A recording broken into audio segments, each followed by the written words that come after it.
Ahmet Sözen, Professor of Political Science. You have the floor, Ahmet. Thank you very much, and thanks for the organizers. I'll start with a sort of more macro level analysis and very fastly, come to the Cyprus issue. When you look at from Europe, and we have two experts here who are living in the heart of Europe, and you can see things much clearer than we do, I think. That what I see there is basically lack of visionary leadership in Europe, and it continues. I see no well-studied, clear, and collectively endorsed plan to deal with the regional problems, more specifically with the Middle East, which is basically their neighborhood. So in a way, today, maybe this is too pessimistic, but I see Europe or European Union in a soft paralysis in solving problems. But I agree with Vangelis that it is still a reference, a very important reference that we can take. But I don't expect much from European Union when it comes to the diplomatic front in the Cyprus problem. I think that what we can expect from European Union is the technical assistance, basically. There, by using their being of reference, is still very important. When we look at the Turkish front, or Turkey, what do we see? I just came back last night from Ankara, where I spent a very interesting 2 days on a conference called New Alliances in Eastern Mediterranean. And then I had a chance to talk to other people, Turkish political and economic elites. And it seems like everybody is unhappy with where things are going in Turkey, especially a Turkey with Erdogan. And the common understanding is that together with Erdogan, Turkey is not going anywhere more democratic. A lot of elites agreed that a big chance was lost when Abdullah Gül did not stand up against Erdogan after the December, I forgot the year, was it 2014 or 2013, when there was this corruption issue that came up that had Gül stepped up, we could have been living in a different Turkey today. Even those people who have been pro-AKP, the economic elites who supported AKP are not happy with the economic indicators today in Turkey. So there is a critical election coming up only a month from now. And a lot of political elites are saying that the best outcome for Turkey is a result where AKP will have a small margin that is enough for them to have their government. Even a coalition government with the nationalist MHP would be a much bigger disaster that would give the chance to AKP to come back stronger next time. So, believe it or not, these are things that are being discussed. When it comes to Turkish foreign policy, since 2012, what I've been observing is basically Turkey is drifting around with no clear vision as to where they want to go. On the one hand, some of the government people are talking about EU as being still the most important anchor and most important axis for Turkey that needs to be anchored there. But at the same time, we observe Mr. Erdogan telling Putin to take him into the Shanghai Five and put an end to this misery of the EU accession, as he put it in his own terminology. So when it comes to Cyprus, Unfortunately, neither EU membership nor Cyprus is high on the agenda of the Turkish foreign policy, unfortunately. But, having said that, I don't think that Turkey has the luxury to reject or to block any solution that would be based on the years-long discussed parameters, which is basically a bizonal, bicommunal federation. Turkey does not have the luxury to reject that. That much we know. But I don't think that they will have a very proactive stance when it comes to the Cyprus problem. At least currently, that's not the picture. After the election, I don't know what type of. There's a lot of unknowns there. But a lot of people are also, at least the foreign policy elites are saying that maybe it is Cyprus issue that might put Turkey back on the EU track. It's something that we can think about. A solution in Cyprus might bring back Turkey to its EU track. That's also food for thought.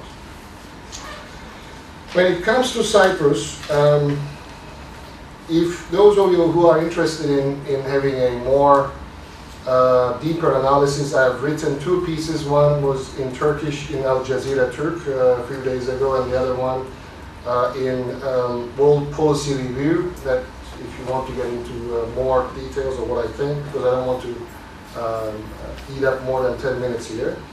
But what I believe is that the non-renewal of the NAVTEX, as well as the decision to suspend the explorations by any COGAS partners were not coincidental.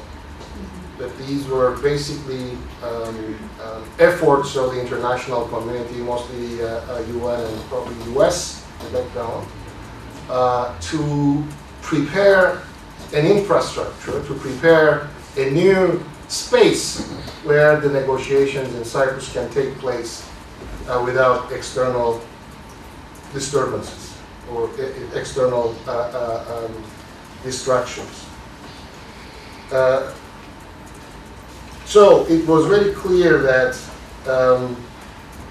the negotiations would start sometime in May.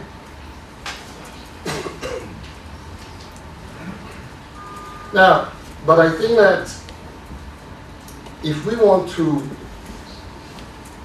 have a success in the negotiations, we have to start the negotiations in the correct way. What does that mean? Well, I mean, the simple answer is, don't do things that you have done in the past.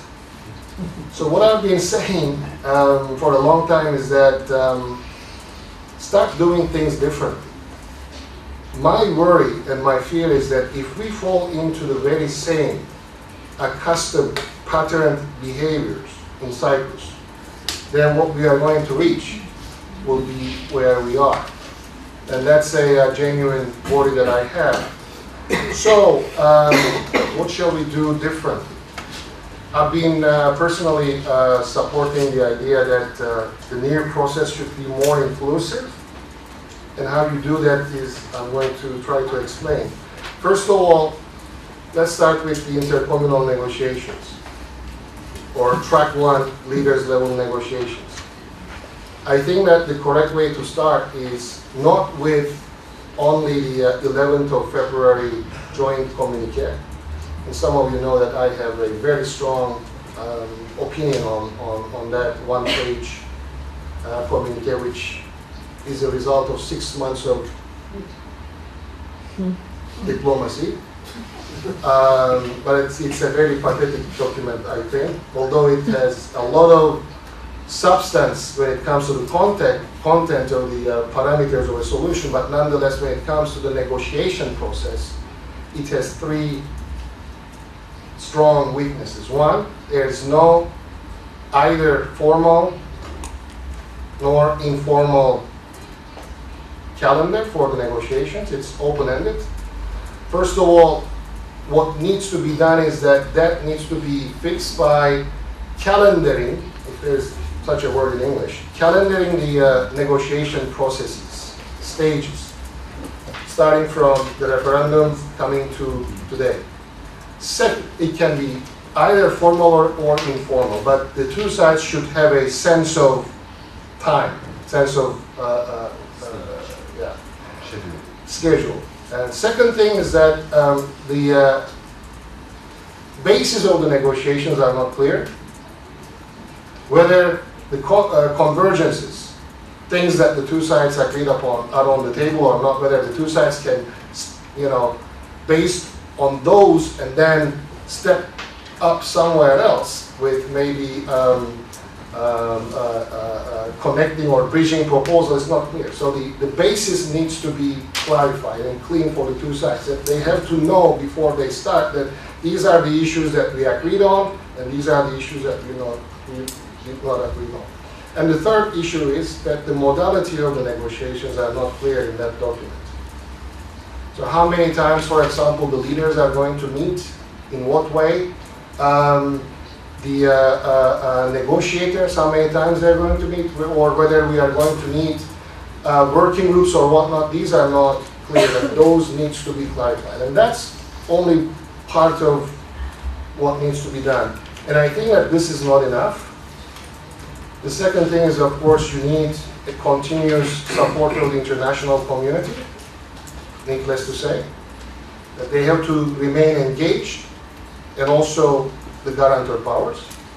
And the third thing, which I have been telling this for more than 10 years, for more than 15 years actually, I put this in my PhD thesis that I wrote more than 15 years ago on the Cyprus negotiations, that the negotiation process should be supported by a series of confidence-building measures independent of what is happening on track one.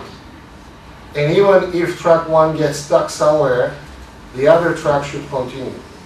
And please let me make this a warning. I don't think that we can solve the Cyprus problem in the next 3 or 4 or 5 months.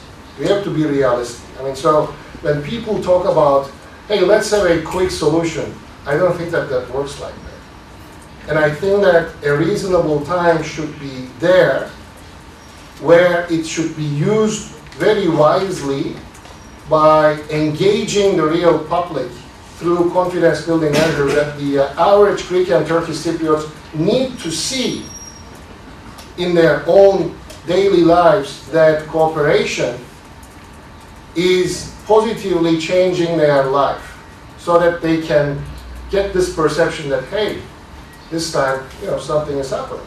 And that cooperation with the other side is possible, but more importantly, that it is desirable, so that we can jump from there to what I call the grand cooperation, which is a bizonal, bicommunal federation.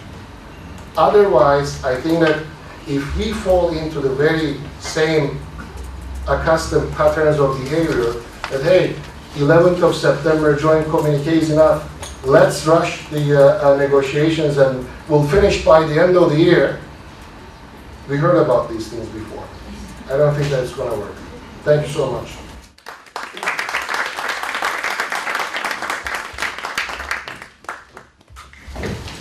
Thank you very much.